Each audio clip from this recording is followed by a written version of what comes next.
Breaking news చూస్తున్నాం. Russia Ukraine వార్లో big twist. Russia అధ్యక్షుడు పుతిన్ని అరెస్ట్ చేయబోతున్నారని చెప్పేసి వార్తలు వస్తున్నాయి. పుతిన్పై ఇప్పటికే అంతర్జాతీయ కోర్టు అరెస్ట్ వారెంట్ని రిలీజ్ చేసింది. అలాగే హంగరీలో అరెస్ట్ చేస్తారని ప్రస్తుతానికైతే ప్రచారం అవుతుంది. హంగరీలో ట్రంప్తో పుతిన్ భేటీ కానున్నారు.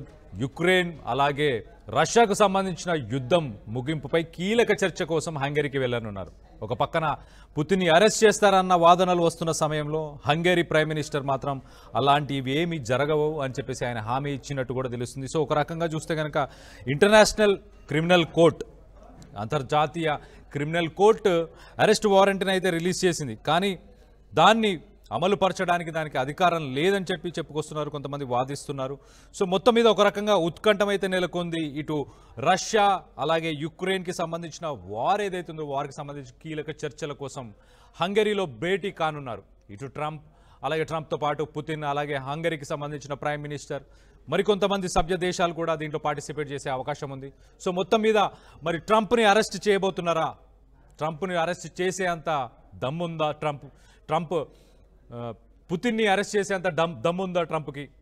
రానున్న రోజుల్లో ఏంటి మరి? ఒక్కసారి మనం చూస్తే కనుక Trump and Putin have decided to meet in Hungary to discuss a possible end to Ukraine conflict.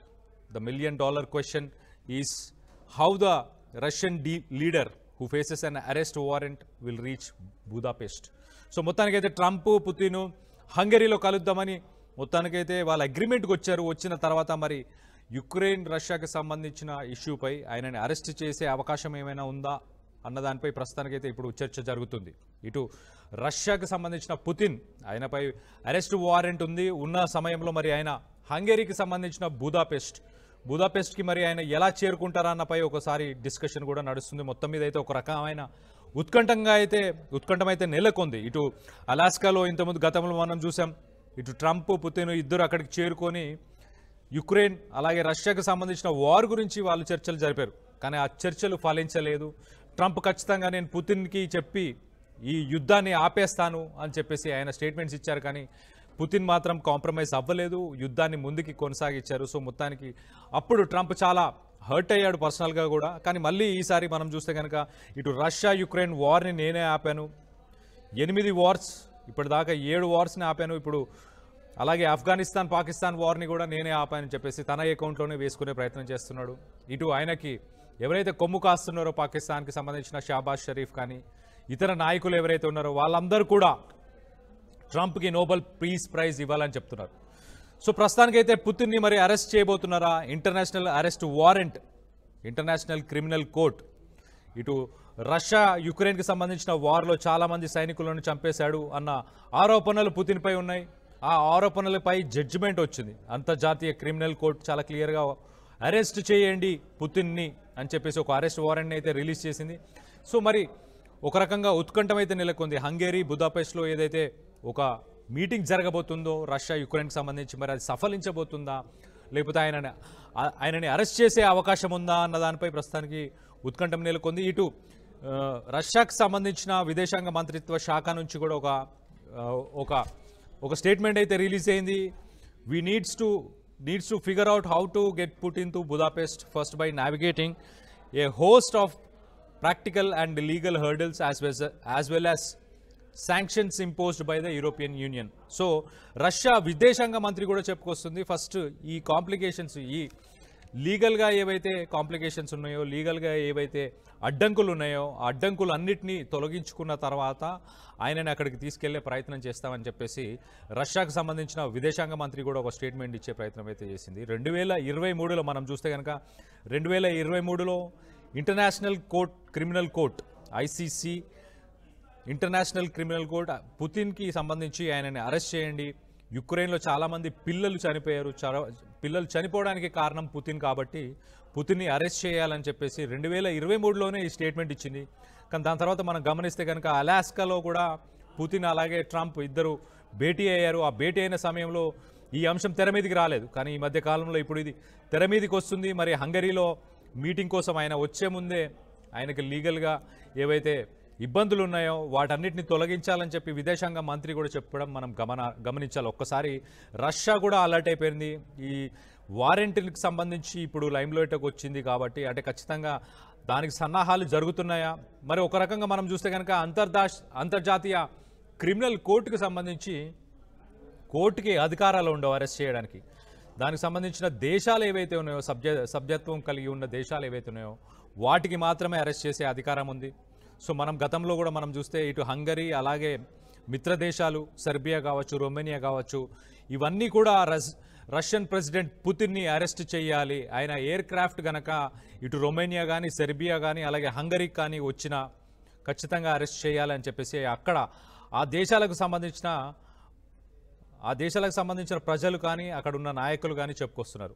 Germany కూడా హంగరీకి చెప్తుంది చాలా క్లియర్గా, మీరు పుతిన్ని అరెస్ట్ చేయండి అని చెప్పేసి. ఇటు జర్మనీ, అటు రొమేనియా, సెర్బియా అలాగే హంగరీ ఈ చుట్టుపక్కల దేశాలు ఏవైతే దేశాలన్నీ కూడా పుతిన్ని ఖచ్చితంగా అరెస్ట్ చేయాలని చెప్పేసి చెప్తుంది. కానీ మొత్తం మీద మరి పుతిన్కి సంఖ్యలు తొడిగే అవకాశం ఉందా, సంఖ్యలు తొడిగి అతన్ని జైలుకి పంపించే అవకాశం ఉందా లేదా అంటే అది ఒక రకంగా కళ అనే చెప్పుకోవాలి. మనం చూస్తే కనుక హంగరీ ఒక అగ్రిమెంట్ చేసుకుంది. అప్పుడున్న రష్యన్ ప్రైమ్ మినిస్టర్ విక్టర్ ఆర్బాన్తో ఒక అగ్రిమెంట్ 1998లో ఒక అగ్రిమెంట్ చేసుకుంది. ఆ అగ్రిమెంట్ ప్రకారం ఇంటర్నేషనల్ క్రిమినల్ కోర్టులో ఏవైతే అప్పుడున్న కేసులు ఏవైతే ఉన్నాయో రష్యాకు సంబంధించి, సో ఆ కేసులన్నీ కొట్టివేయాలని చెప్పేసి 1998లో హంగరీ ఒక అగ్రిమెంట్ చేసుకుంది రష్యాతోని.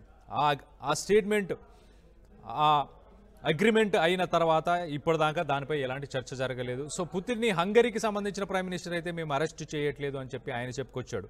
కానీ మిత్ర దేశాలు ఏవైతే రొమేనియా, సెర్బియా అలాగే జర్మనీ లాంటి దేశాలు కూడా పుతిన్ని అరెస్ట్ చేయాలని కోరుతున్నాయి. మరి రానున్న రోజుల్లో సంఖ్యలతో పుతిన్ జైల్లో ఉండబోతున్నాడా లేదా ఏంటి అనేది ఒక రకంగా ఉత్కంఠమైతే నెలకొంది. సో హంగరీ అయితే పుతిన్కి సంబంధించి హంగరీ ప్రైమ్ మినిస్టర్ కూడా రెస్పాండ్ అయ్యారు, అక్కడ ఉన్న నాయకులు కూడా రెస్పాండ్ అయ్యారు. వాళ్ళు చాలా క్లియర్గా చెప్తున్నారు, పుతిన్ సేఫ్టీ మా బాధ్యత, మేము ఖచ్చితంగా పుతిన్ని సేఫ్గా ఉంచుతాము, ఆయనకు అరెస్ట్ చేసే అవకాశం ఉండదు, అరెస్ట్ చేయకుండా చూసుకుంటాము, మా భూభాగంలో ఉన్నంతసేపు ఆయనకి 100% సెక్యూరిటీని ప్రొవైడ్ చేస్తామని చెప్పుకొస్తున్నారు. సో ఏప్రిల్లో మనం చూస్తే కనుక ఏప్రిల్లో Israel prime minister Benjamin Netanyahu అలాగే మిగతా లీడర్స్ పై కూడా వార్ క్రైమ్స్ ఉన్నాయి, వాళ్ళపై కూడా వార్ క్రైమ్స్ ఉన్నాయి. మరి ఇజ్రాయెల్కి సంబంధించిన నెతన్యాహు కావచ్చు అలాగే మిగతా లీడర్స్ పై కూడా వార్ క్రైమ్స్ ఉన్నాయి. ఇంటర్నేషనల్ క్రిమినల్ కోర్టులో కూడా వాళ్ళు కూడా వాళ్ళపై కేసెస్ నమోదయ్యాయి, వాళ్ళపై అరెస్ట్ వారెంట్లు కూడా ఉన్నాయి. కానీ మొత్తం మీద వాళ్ళని మాత్రం అరెస్ట్ చేయలేదు. మన గతంలో చూస్తే కనుక ఆర్బన్ అని చెప్పేసి హంగరీకి సంబంధించిన ప్రైమ్ మినిస్టర్, ఆయన చాలా క్లియర్గా ఇటు ట్రంప్తోని అలాగే ఇటు పుతిన్తోని వీళ్ళిద్దరితోని మాట్లాడుతున్నాడు. ఒక హై ప్రొఫైల్ మీటింగ్ జరగబోతుంది కాబట్టి దానికి గ్రౌండ్ వర్క్ ఆల్రెడీ చేసుకున్నాము మేము. సో ఖచ్చితంగా హంగరీ అనేది దానిపై ఒక స్టేట్మెంట్ ఇచ్చాడు ఆయన. Essentially the only place in Europe where such a meeting can be held. So European కంట్రీస్కి సంబంధించి యూరోపియన్ దేశాలలో కూడా హంగరీ అన్ని రకాలుగా అనువైన చోటు, ఇలాంటి హై ప్రొఫైల్ మీటింగ్ జరగడానికి ఇది ఒక అనువైన చోటు అని చెప్పేసి ఓబ్రన్ కూడా చెప్పుకొచ్చాడు. సో ఒక రకంగా మనం చూస్తే ఇటు హంగరీ మాత్రం చాలా క్లియర్గా స్టేట్మెంట్ ఇచ్చింది, సపోర్ట్ చేస్తున్నట్టు తెలుస్తుంది. మరి ట్రంప్ అలాగే మిత్ర దేశాలు కొన్ని మనం చూస్తే కనుక రొమేనియా, సెర్బియా అలాగే జర్మనీ, ఈ దేశాలన్నీ మాత్రం పుతిన్ని ఖచ్చితంగా అరెస్ట్ చేయాలని చెప్పి ప్రెషర్ చేసే ప్రయత్నం అయితే చేస్తున్నారు. ఇటు ట్రంప్ని ప్రెషరైజ్ చేస్తున్నారు అలాగే హంగరీని కూడా ప్రెషరైజ్ చేస్తున్నారు. సో రానున్న రోజుల్లో మరి ఎలా ఉండబోతుంది? ఇటు 15 సంవత్సరాలు పవర్లో ఉన్నాడు ఆర్బన్ హంగరీకి సంబంధించిన 15 సంవత్సరాల నుంచి పవర్లో ఉన్నాడు. ఆయన ఎలాంటి ప్రెషర్ని తీసుకోవట్లేదు, చాలా క్లియర్గా ఉన్నాము అని చెప్పేసి ఆయన చెప్పుకొస్తున్నాడు. సో మొత్తం మీద అయితే ఒక రకంగా ఉత్కంఠం నెలకొంది. చాలా క్వశ్చన్స్ ఏవైతే ముందున్నాయో ఆ క్వశ్చన్స్ అన్నిటిని రిజాల్వ్ చేసుకుంటామని చెప్పేసి రష్యా విదేశాంగ మంత్రి కూడా క్రెమ్లిన్ కూడా చాలా క్లియర్గా ఒక స్టేట్మెంట్ ఇచ్చింది.